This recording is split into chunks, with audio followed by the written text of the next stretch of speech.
Welcome to Between Two Pastries, everybody. This is Nicole. Hey everyone, it's Annie.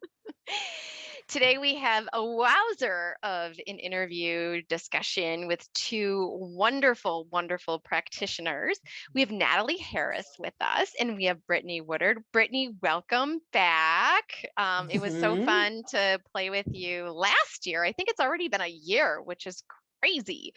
And Natalie, you're new to our show, and we're so excited that you're here too. So just really grateful that you said, yes, let's talk about these things. So today our topic is on kid nutrition, basically, eating disorders within that, and then also looking at how body image comes in and how parents play a role with that, how kids are, discovering all of this outside of the home, and how we kind of deal with it all, right? So before we get into all of that discussion, I would like Natalie or Brittany to go first and introduce themselves. And Natalie, you go first. Okay. I am Natalie, and I am thankful that you guys are having me on the podcast. Yay. My name is Natalie Harris, and I own my own private practice called Permission Dietitian.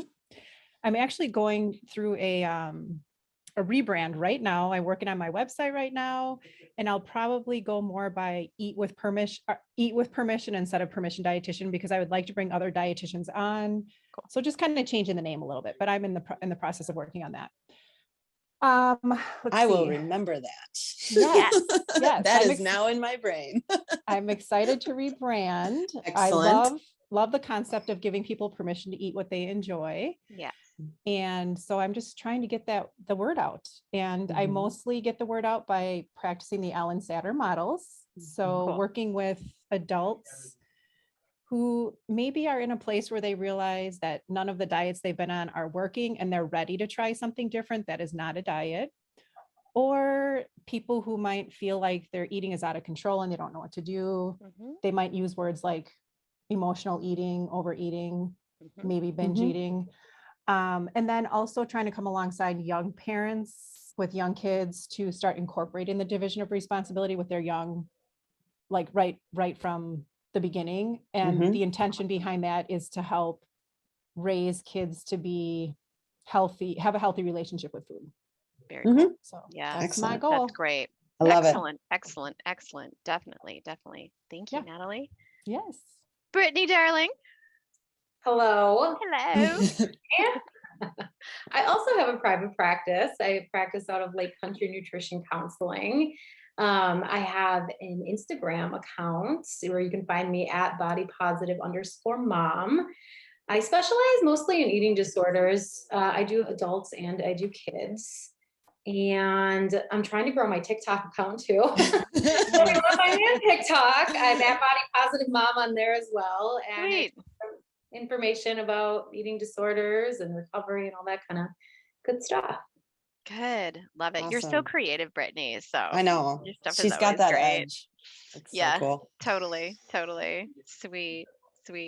So so let's get into our topic today, just kids and nutrition and what that all entails. Natalie, what do you see a lot of in your practice? Meaning, do you find common themes? Is there, go ahead. Yeah, so that is a good question. Let me think about that a little bit. Sure. So my background is in eating disorders. So I worked at Rogers Hospital for a while with eating disorders. Worked at every level of care with eating disorders. Now I'm trying to get away from that so much and do a little bit more of like coming alongside and coaching families. So what are the common themes? I think the common themes are usually from a parents. It's more like fearful that their kids aren't eating the right amounts of very specific nutrients. I would say a big one is fruits and vegetables always seem to kind of be a big topic. Like how many do kids need to eat? How much is enough? And then there really is a lot of fear around body size and shape for kids. I think for some parents, even if from a young age for some kids, I would say sometimes a common theme can be that an adult comes in and their concerns about their body weight started at a really young age. And I think some parents can just consume the information that's out there about body size and body weight, and fear about this quote unquote obesity epidemic causes a lot of panic and fear. And that translates into how feeding happens in the house, and trying to control food and trying to control amounts. And it's a subject that I think is really hard to tackle in a way that doesn't feel attacking or blaming. Right. So yeah, so a lot of training goes into working on how to help people with that. It's true. Well, it's super sensitive, but do you ever feel like it's like just an upward battle that you can't ever change? You know, that the fear that has been, put into our society, our culture from the quote unquote obesity epidemic. I sometimes feel it's just so normalized at this point. Yeah, exactly. Yeah. Exactly. It's like, it's a battle for us. And I think we see practitioners just kind of throwing their arms up and saying, well, whatever. Okay. So let's just roll with it because no one trusts us or believes us or thinks we're right. It's really hard. It is really hard. And it's really, I would have to say, I've learned a lot about myself this past year. I've hired a business coach to help me. And I'm learning a lot about my personality, and my personality struggles with that. Like how do I'm not like Joe activist and shouting from the rooftops about things. And I've had to work really hard. I'm still working really hard to figure out how to be a fish swimming upstream when it comes to eating and body weight and size and shape. So yeah, it's super hard. I think it's really hard. It doesn't change the fact that I want to do it and I'm passionate about it, but not being in the mainstream viewpoint is hard. I can't agree more, but like, how did it not become the mainstream viewpoint? Like, this is where it's just like, how did moderation and eating until you're full and eating when you're hungry and like, and health at every size and like bodies being different, how is that not the norm? Where did that go? It's so interesting because Ellen Satter is the first person when I read her books when my kids were little, and she was the first person where I read and learned that the powers that be that decide our guidelines and things like that purposely chose to take the word joy out of our guidelines because there was a fear that people would just be reckless with their eating. I mean, heavens forbid we enjoy our food. Oh my gosh. It was so I believe that. Yeah. Yeah. I mean, other countries do have enjoyment in their guidelines. I think Japan, European countries, I think some of them do. I think even the recent Canadian guidelines put joy into their guidelines. But I had a friend on Facebook post, she is Filipino and she's doing a PhD study in Filipino communities. And she posts a lot about the food and how important it is in that culture. And her post this morning was so cool. It was all about how much they love food and how important food is to the Filipino community and getting together and enjoying it. And I just made a comment like, oh my gosh, Joyce, I love the message you're sending about the joyfulness around food. And she responded with, like, most people tease her for focusing on food or kind of laugh at the focus on food. And I thought it was such a perfect picture of like, one culture can love it and they see it beyond just eating a meal. It's like relationship, it's getting to know people, and it's sharing a meal together. And I really think I think some of feedback from other people that isn't positive around her food posts stems from the culture we live in. Like it just, enjoyment is taken away. It's like we're all about taking foods out of our eating. Like, which food group do I cut out? How much less can I eat? Not much is positive about it. No, it's not positive. It's minimal. It's how small can you be? How much less can you have on your plate? All of that. Right. Well, and it's diet culture in general. Diet culture takes the joy out of out of anything and everything. And I feel that diet culture has created, this quote unquote obesity issue or what have you, because we've made food a thing. We've made food a thing that that people are now, either closet eating or feeling shame around, or don't feel like they can eat in public. It has created, these behaviors.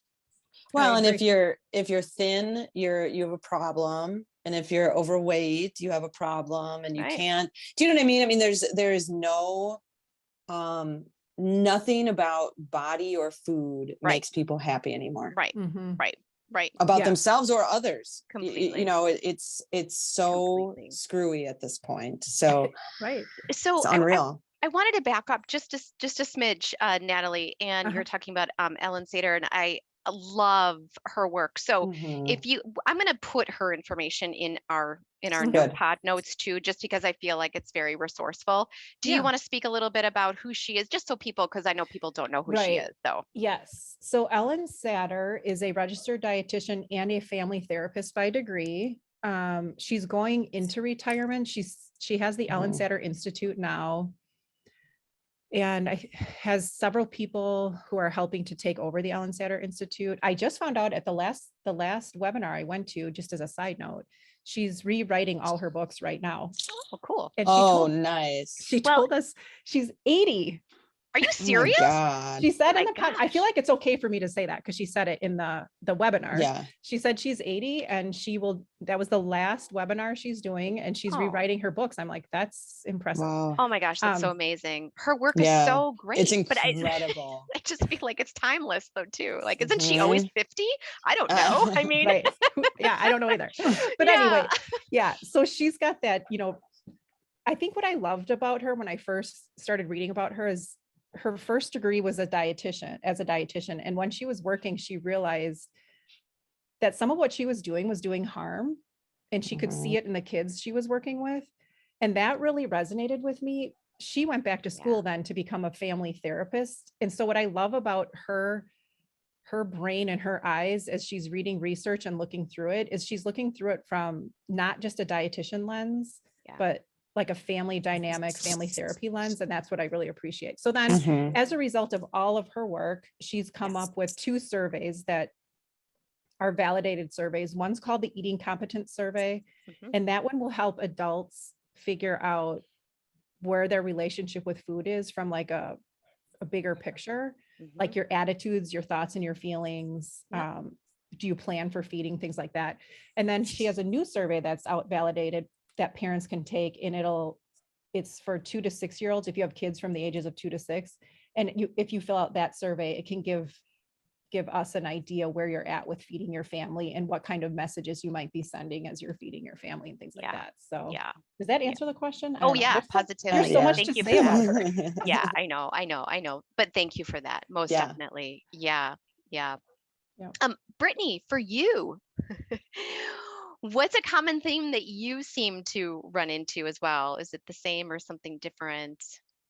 I would say a lot of the same. Yeah. I guess what I would add, I mean, I would emphasize that body image does seem to be a big one. I've got a lot of parents who tell me that their kids are really worried about body image in all different shapes and sizes. Like it's not one certain type of body that gets that. I think kids all across the board, parents are really concerned about body image.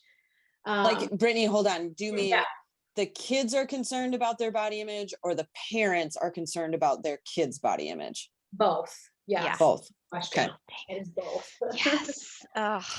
Yeah. I also tend, because people know that I specialize in eating disorders, so people are usually coming to me when their kid is either diagnosed with an eating disorder or they just have a suspicion that their kid has an eating disorder. And what I find is that by the time that they've come to me, the eating disorder is already to a point where outpatient treatment is just not going to be enough to get them where they need to be. And I find myself telling them, like, listen, I don't diagnose as a dietitian. But this child does have an eating disorder. Right. And they will sometimes be really surprised by that. Like, oh, I thought this was just like innocent dieting. I didn't really Ugh. understand that it had gotten this far. And Wait, so, innocent dieting? Wait, what? yeah, I mean, you know, right? What? Like teenagers diet, right? And So now there's good dieting and there's Oh bad my dieting. That's the whole thing, that we've taken nutrition and nutrients and growth and cellular needs and brain health and muscle health and bone health completely out of the equation. It's all about consuming less. Right. I hate So this. you can be less Oh. of a human, less of a body, everything. Oh my gosh, okay, anyway, it's just, but that it's so sad that that's like, oh yeah, it's just, innocent dieting, just totally normal and Right. totally okay that, now my child's brain isn't growing as well, or you know Right. what I'm saying? Like, dieting is dieting is dieting. It's like, how could you as a parent be like, well, that's diet, that's okay. You can do that much dieting, but not that much dieting. yeah, right. Like, I'll let you restrict, but you can only restrict to this much instead of this. Like, that's asinine. Right. I mean, Right. I think it goes back, it always goes back to diet culture, doesn't it? Yeah, It does. yeah. It really does. Yeah. And it is acceptable in our culture to diet. And then all of a sudden it goes too far, right? And they have an Yeah. eating disorder and you're like, whoa, when did that happen? How did Yeah. that happen? I had no Right. idea, Right. Well, and that's the thing too, and especially when you have like the orthorexia thing going on, right?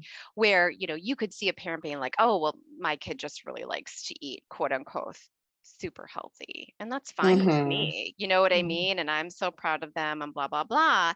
So then they don't actually see that there's a problem. It's not seen as a problem, So go ahead, Annie. Yeah, I was just gonna give an example. And Brittany, for you and Natalie, I'm sure you've experienced this too, and working with both of you in the past. Like, I feel like I know for sure you've seen this. Today, we had a 14-year-old who maturity wise is like 40, but we went and talked to her because it was like gluten-free, dairy-free, egg-free, all of the things. And you talk to the kid and, hey, are these real?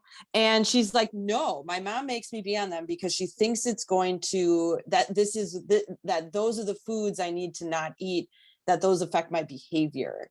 And that's what's going to make me better, is if I don't have those foods, then I won't act this way. Yeah. She's like, I'm not allergic to any of them. And I'm really upset that I had to, not have them the last time I was inpatient. And she was like all upset about it. We're like, you can eat all of that. It's fine. Wow.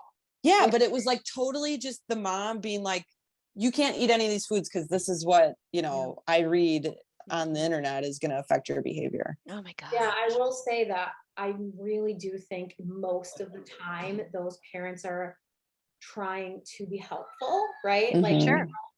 They don't understand the harm that it's causing.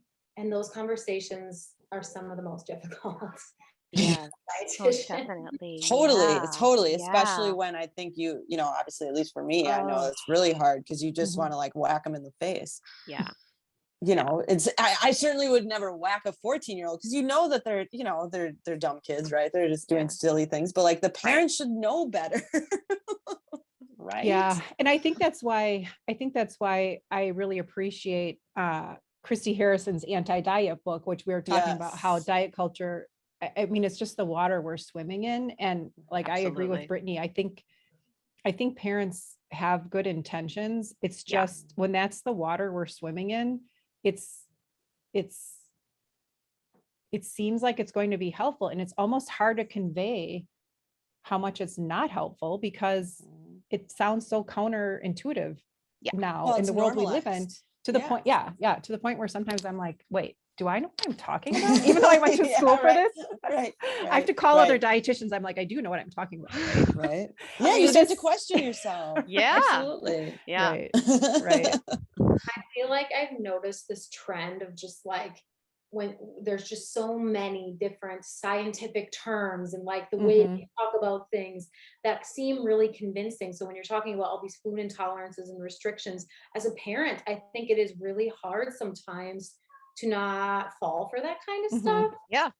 to feel like you're making the right decisions, because when somebody like a doctor is telling you like, Right. you cut this out of your child's diet, they will behave so much better and do better in school. You're like, yeah, that's something I would like for them. But Well, sure, of course. Yeah, I know. definitely. I know. I have to admit, I'm a little nervous this morning too. I saw on one of my feeds the glycemic index, evidence for the glycemic index again. And I'm like, can we not Here we go. Why? cycle here we go. We already talked about this, but apparently there's going to be some new earth-shattering research that's going to cause the glycemic index to be the gold standard for a while. I don't know. It's just like another thing. It's so unreal. I know. And the thing is that we can hear this stuff and we can roll our eyes at it, but everybody else out there is just like absorbing and taking this all in and making it their truth. So one thing I just wanted to maybe talk about for our listeners too, because Annie, I don't even think you and I have even talked about this, but since we have two awesome practitioners who work with this stuff in particular, why don't we talk about the signs and what would be helpful for parents to start looking at, like if they start noticing certain behaviors with their children and even with themselves, to be quite honest. Because again, what's normal anymore? Yeah, people don't even know. Right, that's the super scary piece. So anyway, do you guys want to offer Brittany. some of those? Yeah. All right, Brittany. yeah, I mean, I think weight changes in either direction are something to look for. I think isolation, I think wanting to follow a really strict diet, like, hey mom, don't buy any more of this at the grocery store anymore. I'm only eating this thing now. I think if your child is very focused on body image, very focused on exercise and trying to change their body size, those would be all things that I would look for. I don't know, Natalie, if you have things that you would add. Yeah, I think that's such a good question. Yeah, I would probably say, it's so hard, right? Because I guess a focus on health, that seems like it's beyond what seems, it's really hard to word this, right? Like it is. I guess a change in eating behavior or attitudes that seems pretty different than what was normal. I would agree with Brittany, changes in weight. I do think one hard part about that though, which you guys all know too, is even like lack of weight gain in adolescence can be a sign. And that's really hard. That's really hard to find. Yeah. And I'm sorry, go ahead. Sorry. No, go ahead. I was just going to say, I think the other confusing thing, so weight changes are definitely a concern. However, at what age do they become more of a concern, right?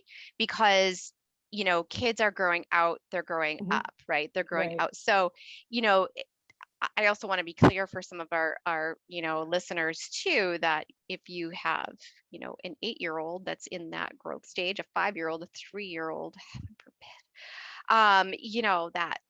that's okay. Like that's not what we're talking about. Right. And so I think, Brittany in particular, I think you're probably talking about like, preteen teen, right? Where, depending on the age though, sometimes they're still growing, or if they're male, they're definitely still growing. Right. But, then it becomes a little bit more curious. I think that's what you're kind of referring to, right, Brittany?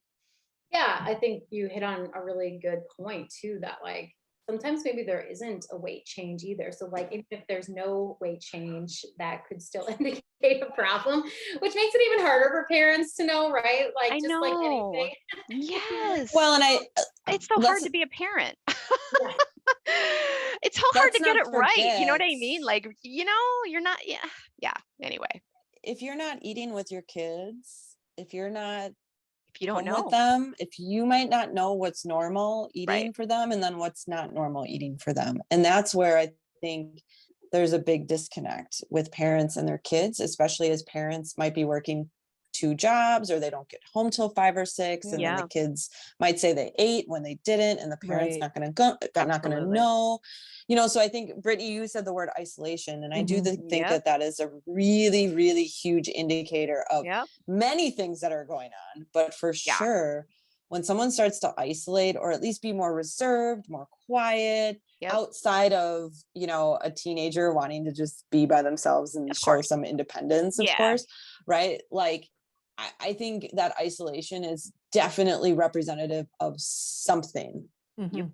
It's Yeah. huge. Right. Like if friends are, or just not eating around friends or something, you know, if, I don't know how you would know that if your kids are older, but yeah, like avoiding things kids do, going out for ice cream or Yes. pizza, you know, the typical stuff that seems kind of where teens gravitate sometimes for food, you know, if that's not an option, if that repeatedly happens, I'd be Right. curious to know why they can't Right. eat with their friends or whatever. Or even an 8-year-old doesn't want to go to the birthday party until after the pizza and cake. Mhm.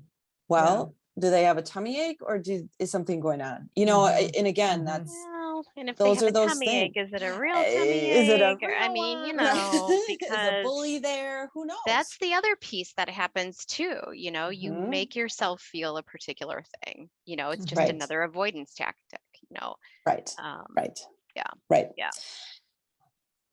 The other one I was going to say that is really hard though, another sign or symptom.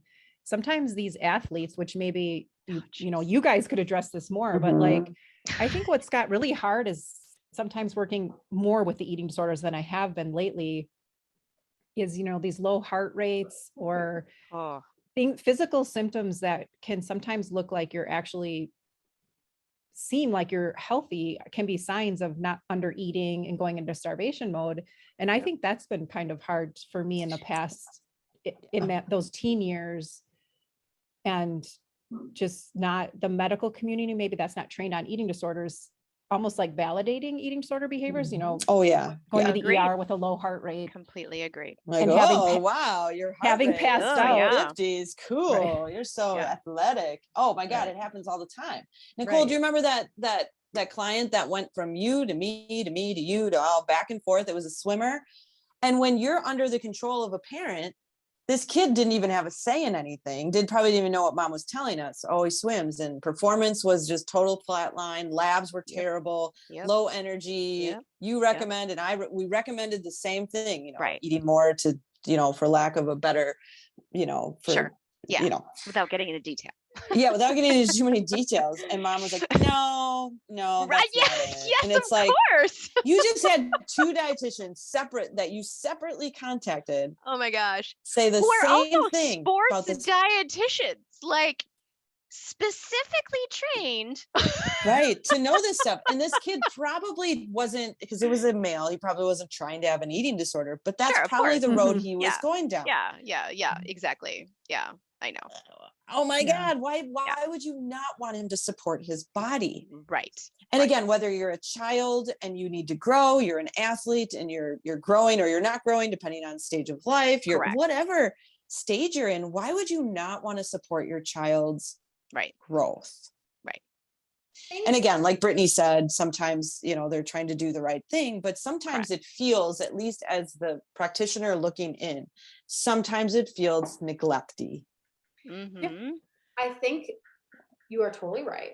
That it feels neglecty, like from our standpoint, we're like, whoa, how did it get this bad? But then I go back to thinking about, okay, if I'm not looking through it as from the scope of a dietitian, if I'm just looking through it from like the average parent scope, we live in this culture that says like, you need to look a certain way, like thinness, no matter what, is always good. And so when you see your child losing weight like that, or you see your child trying to diet or exercise like that, I think for some parents, it feels like this is really helpful. This is good. Yeah, you've succeeded as a parent. Yeah. Well, Mhm. you know, in the other piece too is how much comparison there is among parents with their kids. My kid looks this way, that kid looks that way. You know, there's all of that too. So there's, again, there's so much that a parent imposes on that child too, right? I think we have 2 things at play, not only diet culture, but you have just cultural criticism, where everyone is critical of everyone. And it, again, this is like beyond diet culture. Like diet culture is one thing, but I think as a society, we've become so critical of everyone and their things and all their body and everything. Absolutely. It's a huge issue. Huge issue. There's just a very narrow window of what is supposedly healthy or normal. And I think it goes back to that you can see a lot of the privilege in if you do fall in what society considers on an outward appearance level somewhat normal, you get left alone, and there are privileges in falling in that. And then if you're not in that range, you can see why people want to get in that range, because you get treated better, or you don't get judged, and like all that. Being accepted, especially as a teenager. Right. Yeah, I know. Completely. It's sad. Yeah. And right, like, and none of us grew up with social media the way oh my it gosh. just seems very overwhelming sometimes. I mean, it's hard to be a kid regardless, but I think now it would be really hard to be a kid and to have so much information coming at them. I mean, kids aren't, that's it's just not normal. You know what I'm saying? You know, they don't process things the same way. It's not normal. It's overwhelming. It's overwhelming to their nervous system. They have no idea because they don't know, because they're not adults and they don't have an adult brain that has the capability to discern either. And so everything is based off of what they see, what they hear, what they know they want. So if that person looks X way, or that person does X thing, it's like, oh yeah, well, of course, that's what you do, you know? God. Now, do you guys feel like, because Nicole and I have talked about this before, do you guys feel like more often than not, kids are being treated like adults too often, too much, especially as it relates to food and body? Or do you still feel like parents are approaching their kids like as if they're kids? That's a good question. What came to mind for me as Nicole was talking was a little bit of the other thing I like about Allen-Satter models is they're not meant to be very cognitive for kids when it comes to nutrition. Like the concept of saying eat your carrots because vitamin A is good for your eyes. Yeah, right. That's just not something a kid needs to cognitively think about. And so what I like about her models is that it really is modeling eating behavior and how you talk and feel around food and your own body. So connecting, please. Let's connect to our bodies. Right. Yeah. They don't lie. Right. Yeah. So that's a good question, Annie. I mean, so in some ways, okay, so I'm gonna bring it back to Allen-Satter's division of responsibility. Parents have a job in feeding their children and providing and putting structure in place according to her model. And the kids have a job to pick and choose from what's available and decide how much to eat. That's their job. Usually the problems happen when those roles get crossed over. You know, parent says it's time for you to stop eating. It's like, well, you're not in their body. You don't know if they're full or not. So I guess to answer your question, I do think sometimes when that division gets crossed, kids are taking on the job of a parent way earlier than they should be. Yeah. According to these models. You know? Sure. Yeah, and absolutely. Then, so, and then I think too, in adolescence, it gets hard because then there's a lot of autonomy with kids. Yes. But it's still the parent's job to be providing and guiding. Guiding. Yeah. And again, bringing it back to body image a little bit is too, like, I just would caution parents to think about how they talk about their own bodies and how they act in their own bodies, especially with summer being here and maybe not doing activities and not because you don't look a certain way, and just don't talk about it. It doesn't have to be such a focal point. Just if you're struggling with that, I would encourage a parent to get help. Right. Absolutely. Most definitely. Yeah. And again, just cognizant of time too. So with that being said, I also wanted to bring it back to body image as well. And can we give our listeners maybe a couple of pointers as to how to help encourage a more positive body image with our kids? How can we help them appreciate, right, their body? Hopefully this will help parents as well. Brittany. Go ahead, Brittany. Sure. I mean, I would say the language that you use is really important. I think we don't understand sometimes how easily our kids pick up on what we're saying and how we're saying it. And so using terms like junk food or fatty food or, this will make you gain so much weight. Like, just watch yourself when you're saying those things and avoid saying those things, really. I think another thing too is, like, I've heard other people talk about this in other podcasts, but when your child comes to you and says, like, I want to lose weight, or like, I am not happy in this body, it's really important to not agree with them and say, oh my gosh, Yes, let's get you help for that. You're totally right. Finally.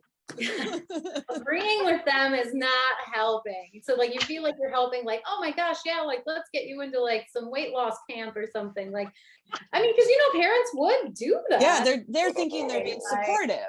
Right. Don't And support that. not helpful. So look for other avenues other than agreeing. Yeah. Well, and I think Right. that's an excellent point. So again, let's take it a step further. If that same conversation were to happen, then what would be the dialogue for the parent, right? So if the son or the daughter, says, hey, I feel like I need to lose 10 pounds. Well, why don't we talk about that and be curious? Yeah. Where does that come from? What makes you think that way? You know Mhm. what I mean? Like, I feel Yeah. like because I think, parents want to fix, right?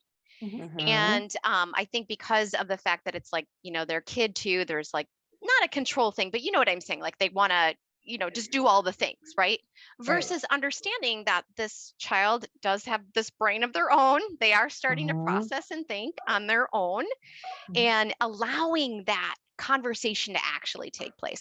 Because I think that the parent will learn so much about that Yeah. child's environment, possibly Mhm. even about some of those words that child may use to describe some things.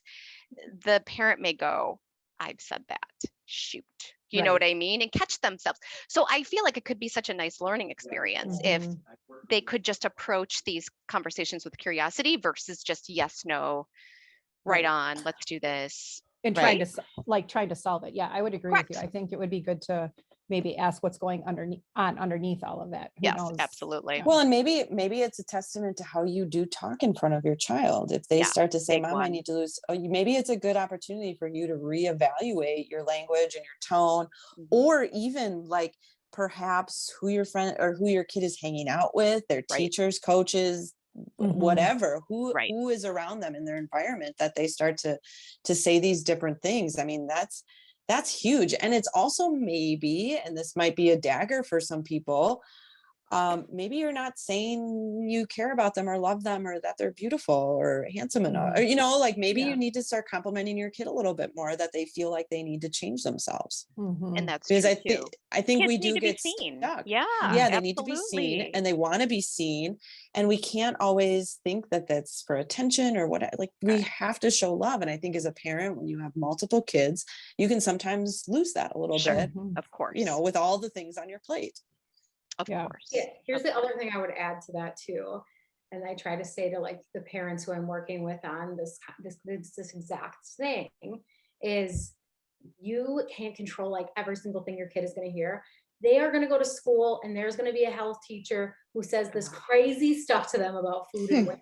They're going to watch Kardashians. They're going to do, Right. they're gonna do Yeah. these things, right? You can't like guard every single thing they're going to hear, but like the message that you send at home about food and bodies is the most important message. It's the most important. 100%. Yeah, definitely. Yeah. Absolutely. Yeah, and I think one thing I recommend too when it comes to body image is curating the social media feed a little bit. Even if a kid is old enough to hear this or think about it, or parents could encourage it, but really just giving your eyes and your brain a chance to see people at different shapes and sizes living their lives is really helpful in broadening your view on what is healthy and normal too. A lot of the trendy people or the influencers there's a very narrow Oh, it's so true. Yeah. what appearance, I guess, that kind of seems to trend a lot more than maybe the smaller accounts or whatever. And just trying to, if that's all you're looking at and the algorithms keep showing you the same thing over and over, it does, you do start thinking that that's just the way we're all supposed to look. And seeing people in different shapes and sizes living their lives, I think is very helpful. Absolutely. Yeah, I Again, can't agree more. It's normalizing all kinds of bodies, period. It's normalizing all types of skin, right? Yeah. It's normalizing the puckers, the gaps. I think of it's normalizing the rolls. It's normalizing, like, these are our bodies, this is what it is. These bodies do amazing things for us. They help us do all the things that we really like to do, and they all look differently, and that's a-okay. Like, because each and every single one of us legit looks different. Like, like even if people look similar, they are not similar, right? We are each so different. And I think kids have a hard time understanding that too, because they want to belong. And they want to fall into, they're also searching for who they are. Yeah. Am I like that person, or I look like that person? Well, I don't like how that person acts, or I don't like how that person dresses, or I don't like how that person smells. So I don't want to be, you know what I mean? Like, it's a kid brain, right? Yeah.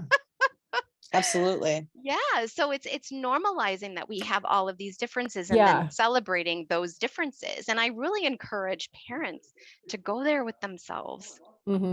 Yeah, I think some of what you're saying too is like just the way we do model and teach our kids their relationship with food and body image. Some of it, again, is teaching resilience. If you don't fit the stereotype, some of it might be just learning resilience and directly or indirectly learning that you're loved and cared for, despite what society says is normal and healthy. But like, that's right. There is a level of resilience because we live in a tough society, I think, when it comes to appearance and body image and eating. Yeah. And sometimes you gotta, if you fall outside the norm, ways to cope and deal with that and talk about it need to be safe spaces so that you can get through that tough stage of trying to figure out who you are and what does that mean in this society we live in. Right. And if it's overwhelming, I recommend people get help. Hands if the down. Emotions are overwhelming, therapists are good at what they do. Yeah. Agreed. As we're kind of bringing things to a close here, any final thoughts from the two of you? Any lasting words? Brittany, go ahead. I'm trying to think. I think we covered a lot of really good points. Yeah.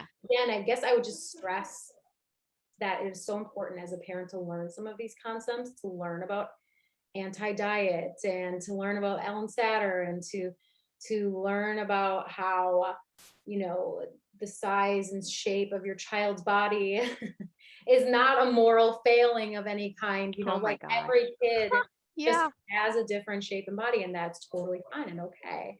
And Hallelujah. Again, your message that you send at home about food and weight impacts your child, no matter if you think it does or not. It does. It does impact your child. So I guess I would just reemphasize that. And if you think you're doing something right, just look at what Ellen Satter's doing. There you just look.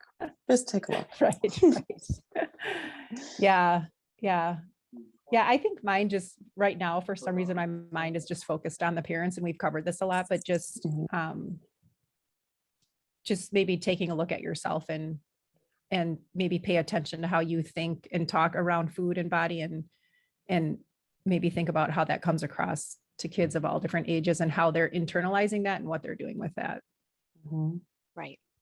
I think it's important too for parents, because we will have listeners who are like, well, I don't have any little kids. It doesn't. Ask your adult kids. What was it like growing up? Well, and help them not make maybe similar mistakes, perhaps, or you know what I mean? I mean, I think it's, even as an adult, the tone and words you use around anyone as an adult, a child who's related to you or not related to you, it goes a long way. Yeah. I do have a client who is a single woman, and she just is so excited to learn this information and be a different voice to her nieces and nephews than all the other voices, because she's like, I just want to be that one person who might be sending, a slightly more positive, non-diet message to her nieces and nephews. And I thought that was really cool. So she doesn't have kids, but that's awesome. She's thinking through the lens of having nieces and nephews. And Well, and again, why would you not want to send a positive message? Why? I've always wondered that. Like, why would you want your kids to feel so yucky? Yeah. Like, I don't get it. Pressure. Yeah. All the pressures that are out there. Completely. Diet, I think. It's back to those ingrained beliefs. Beliefs. Yes, exactly. It's unreal. 100%. And then the last question we always ask is what your favorite food is. And I was trying to remember what Brittany said last time. I thought it was donuts. That sounds right. French fries? I was just wondering if you were still in that phase or if there was another favorite that you're latching onto recently. No, I think it's always the sweet stuff. I love candy. I love donuts. I love all things sweet. So I'll keep it consistent. Oh, I love that. Yeah, great. I don't love donuts that much. However, have you ever heard of Cardigan Donuts in Minneapolis, Minnesota? If you guys ever go there, oh my gosh, they are so good. All right. Oh, All wow. right. Minnesota, here we go. Cardigan Donuts. Thinking, do they deliver? I mean, really? Yeah. We'll just To like get some Wisconsin? shipped. Yeah. Right. Get some shipped. Oh, That's they are fine. so That's good. fine. Oh, that's awesome. I love donuts too. Okay, I would have to say, and this is not because I'm a dietitian, I honestly, sincerely love salads, but they've got to be nice and hearty and like have a lot to them. And I usually have to have them with some kind of side of like something to like add a little like French fries or potato chips or something to add a little, something to kind of round it out a little bit. Fun. But I really honestly do love salads. Good for you. That's awesome. And that's like Nicole. Great. Her favorite food is like kale. It's definitely not kale, but in a similar family. Yeah, no. Well, what is I'm yours, like all Annie? grossed out. Yeah. Not kale. Mine would probably have to be, do you remember that moment when you were in college and you made some bad decisions and you ended up at a George Webb's? And I remember like my favoriteest meal ever. It was pancakes and French fries. Oh, wow. And I probably had a vanilla shake with it too, but I can't really recall that. Salty sweet, right? Salty It was the sweet. salty sweet. Salty And sweet. So I always the way. like, depending on which way the wind is going, it's usually French fries or like a donut pancake sort of thing. Mm-hmm. I love Got that it. stuff. And I guess Yeah. if it were a composed meal, probably pizza. Yeah. Yeah, that's always a winner. You can't go wrong. For sure. That's great. For sure. Yeah. Love that stuff. That's awesome. Yeah, I would have to, one of the things that came to mind was puppy chow. You guys know. Oh, puppy that's chow? a good one. That's a home run. Yeah. But Especially as a essentially- kid. I loved that Yeah. as a kid. Yeah. But But I was a think that big, the like, foundation of that treat. alone is peanut butter. So Yeah. without peanut butter, I'm not sure what's worth anything, honestly. We Are have you into like the almond butter and soy nut butters? No, I do like almond butter if it's done well. And Trader Joe's makes this like mixed nut butter too that I just picked up that has kind of a really nice flavor to it. It has like pecans, peanuts, cashews, macadamia weird. nuts. Like it's Cool. all of the things, Yeah. right? It's kind of pleasant. But yeah, no, I'd say that I have to, I don't think I'd be able to live very long without that. Peanut butter, yeah, totally. That's interesting to know about the mixed nut butters because sometimes I feel like the other nut butters are kind of bland. Mm. Oh, I can't stand them. Cashew really butter, I gross. think is fantastic though. Oh, Okay. I haven't actually. Oh haven't my tried that gosh, one. there's something really good about that. Cashews are delicious. Yeah, they anyways. really are. They are. Yeah, yeah. Yeah. Almonds could never. Those could just all go in the garbage. Even if they're toasted. Meh. Yeah, It's so not for, funny. I remember being in school to be a dietitian, and I honestly like vaguely remember thinking, gosh, everything they recommend is super healthy doesn't taste good to me. Like Oh, I funny. never know. liked Right. I never liked salmon. I'm like Yeah. nuts were disgusting to me. Nuts. And of Hilarious. course the most like healthy one, what was like walnuts. Kale. Like yeah, it was walnuts? walnuts. Yeah. Yeah, it's like that is the most bland nut. And why does it have to be the healthiest? Yeah. It's a little bitter know. too. Yeah. And it's a little Yeah. bitter, no Mhm. salt. Ugh. Yeah. Yeah. And then as dietitians, we're always like, don't have the salted, the unsalted. And it's like, well, that's the only way I'm going to eat. Like, I just felt like every time something Yeah, is healthy, no. it was like, that doesn't sound or taste good. It Right. sounds awful. Right. I just vaguely remember that. Yeah. Right. That's great. Well, thank you guys so much for your time today. This was Yeah. Thank you. awesome. It was And good talking to you. Yes, this was really fantastic. So, if our listeners want to pipe in at all, please leave comments for us. We always love to hear from you. And thank you all for listening. Yeah. And we'll Bye.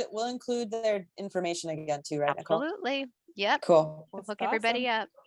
Thank Thanks, you guys. for Bye. chatting. Thanks, guys.